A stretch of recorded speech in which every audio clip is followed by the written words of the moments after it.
So I want to tell you about this guy, Garris Mason, who did something pretty wild. He decided to document his life every single day by just pressing record and talking. Really, he was trying to narrate his way through the chaos, just trying to make sense of his anxieties, his little wins, all of it. And this line right here, this says it all, doesn't it? This is the core of the whole thing.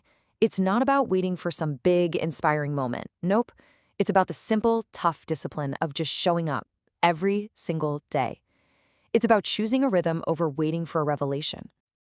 And you gotta understand, this was way more than just a digital diary. It was almost like a mini hero's journey played out one day at a time.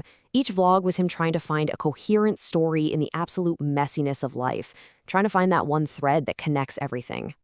And at the start of all this, he felt like a lot of us do sometimes. Anxious, low energy, just crushed by the weight of his own unmet potential. He was stuck in that really tough spot, caught between the person he was and the person he was dying to become, especially when it came to self-discipline. Okay, so this is where things get really interesting. Garris starts taking the transcripts from his daily vlogs and feeding them to an AI. And just like that, his monologue becomes a dialogue. And this wasn't just some techie gimmick. It became this incredibly powerful mirror for self-reflection, a mirror that could actually talk back to him. And in a really vulnerable moment, he asks the AI this exact question. You can just hear the self-criticism in that, can't you? The feeling that his own sensitivity was some kind of bug in his system, a flaw that made him feel weak. And the AI's response? Well, it was a total game changer. It didn't just pat him on the back, it completely reframed his reality. What he saw as his biggest weakness, the AI redefined as a profound strength. It called it moral imagination. And that right there, that was the first crack of light, the moment a harsh judgment started turning into a source of pride.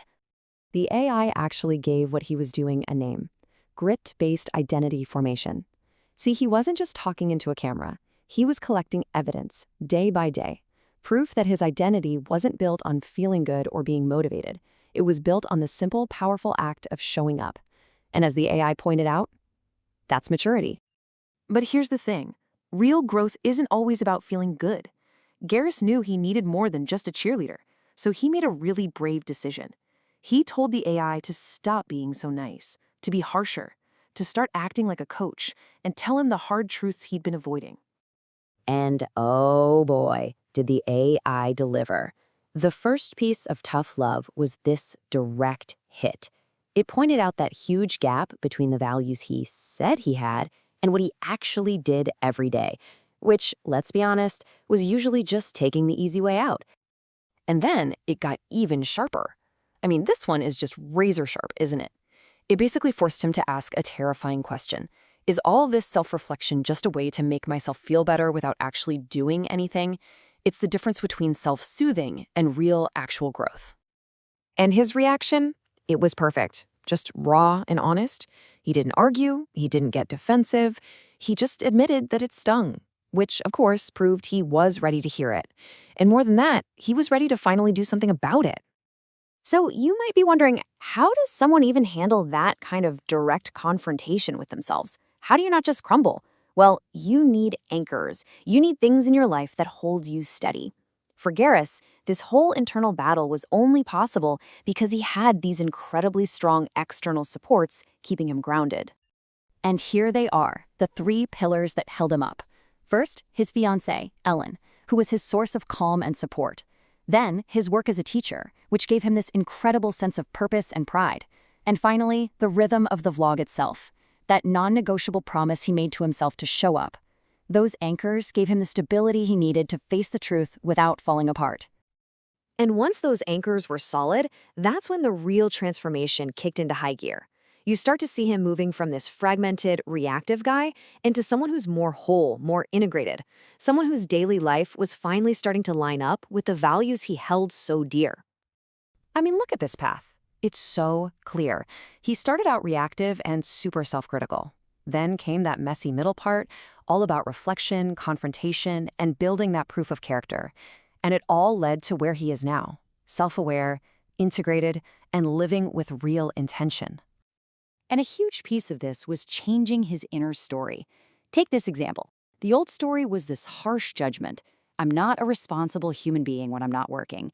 But the new reality, thanks to the AI's coaching, turned it into a practical, solvable problem. You haven't built systems for your free time yet. See the difference? It's not a character flaw, it's just unmet potential. It's a problem you can solve, not a life sentence. But maybe the biggest takeaway of all is that there is no finish line. This whole transformation, it's not a completed project. It's the beginning of a lifelong, never-ending conversation with himself, a process of self-discovery that doesn't just stop.